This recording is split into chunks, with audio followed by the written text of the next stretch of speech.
Billionaires have found one more way to funnel our tax dollars into their bank accounts.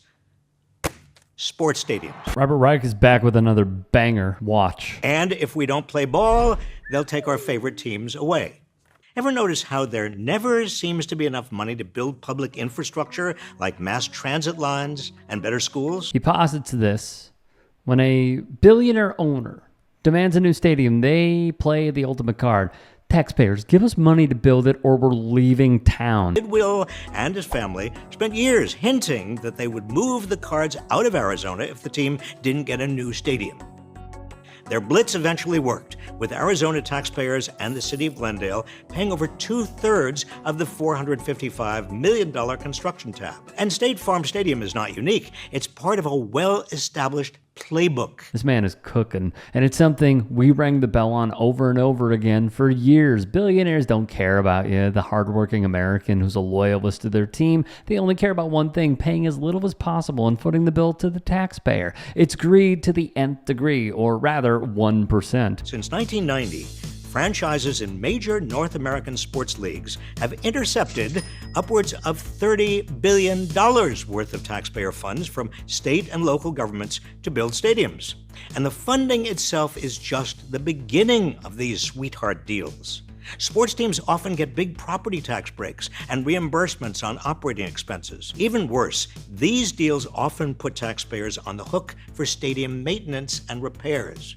We taxpayers are essentially paying for the homes of our favorite sports teams, but we don't really own those homes. The most egregious part of how the system currently works is that every dollar we spend building stadiums is a dollar we aren't using for mass transit, hospitals, housing, or schools. I am begging you, follow his YouTube and Twitter. I reiterate, dude puts out banger after banger with great edits and thought-provoking content. Which brings us to the city of Chicago. This is Jerry Reinsdorf. He's the owner of the Chicago Bulls and the Chicago White Sox. He is the latest billionaire to have the gall to say, "Money, please." He wants Chicagoans to pay the price for his new park. You're going to go number 2 on a neighborhood that's held you down for over 100 years. A neighborhood that is your identity, that you try and sell over and over and over again. It's those people's fault. It's those generations of people's fault that you won't spend any money. Lawrence Holmes of 670 The Score, a CBS sports station in the city, torched Reinsdorf. As a South Sider, I am embarrassed for him.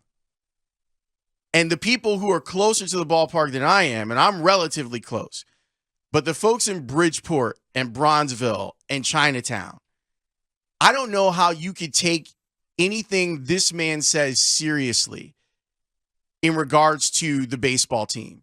And I don't know how you could sit there and take him just blaming you for his problems as an owner. Holmes and co-host Dan Bernstein would read a report from Cranes, which essentially stated Reinsdorf argued he needed the money to field a winning team, though the price tag of a new park in the South Loop would cost the taxpayers $1.1 billion in subsidies from an existing tax on Chicago hotel rooms. But wait a minute, that's not all. In addition to the $1.1 billion, it will also require up to $900 million in infrastructure work that already has been authorized but not funded by a tax increment financing district that covers the 78 property. The stadium would serve as an anchor for the now stalled the 78, providing a projected $4 billion in economic impact and $200 million each year in tax revenue. Projected by whom? Well, they asked the question. Reviewed by whom? Cranes asked that question, and they were not given any information about who is making that projection, which to me says, don't put that in the piece, right. Cranes. That's the problem that I have. I want everybody to remember something. The All-Star Game, Cobb County, not Atlanta, Cobb County. All right, remember this. When Republicans made a fuss about the All-Star Game, they really drummed up the economic impact and even spent money releasing an attack ad that Georgia would lose up to $100 million.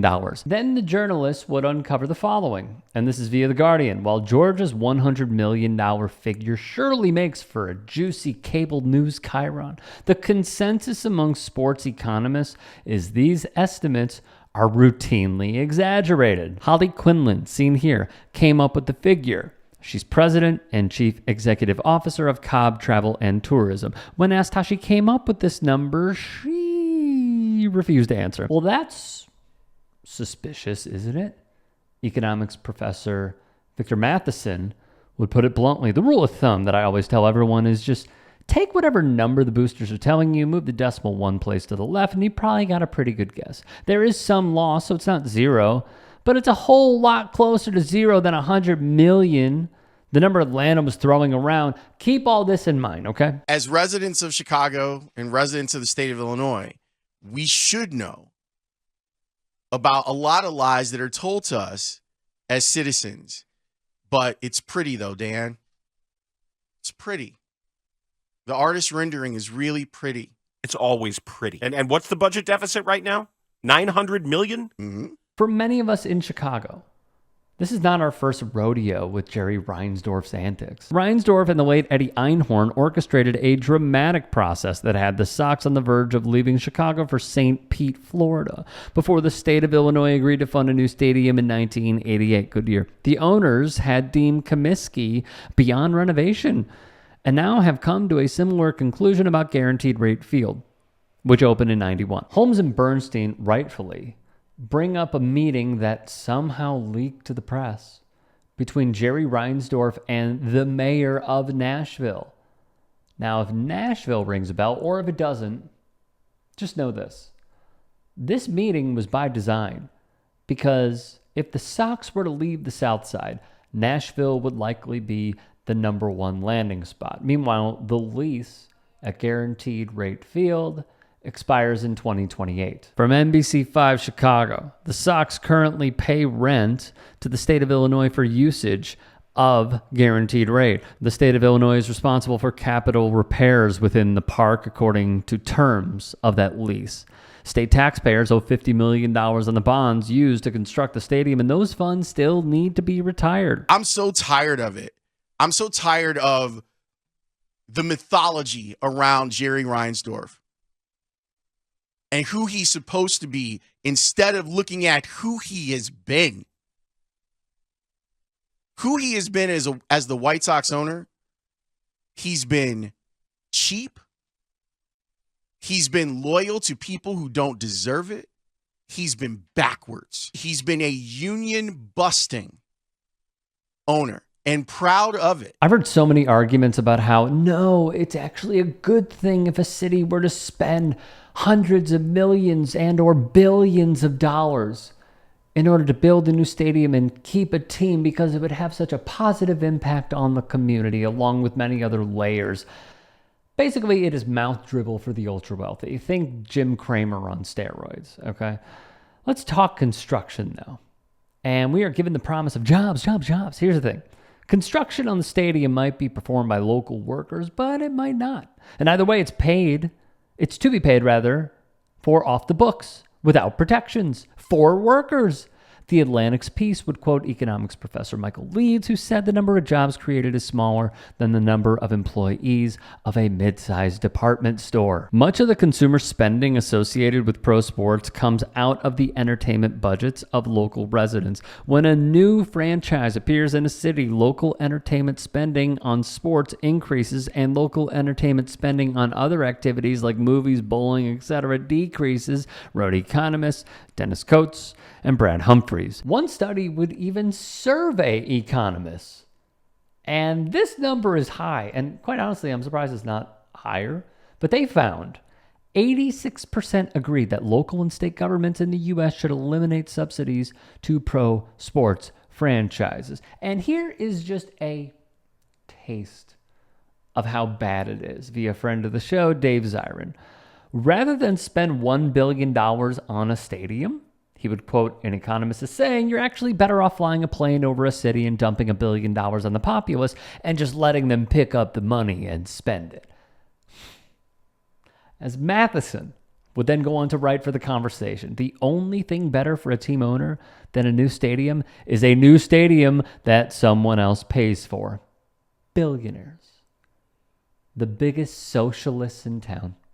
If there are any stories we missed, if there are any that you would like to submit, get at me and follow me on Twitter, Instagram, TikTok. DMs are open. And please, if you can, please, to keep this show and our network afloat, go to tyt.com/join.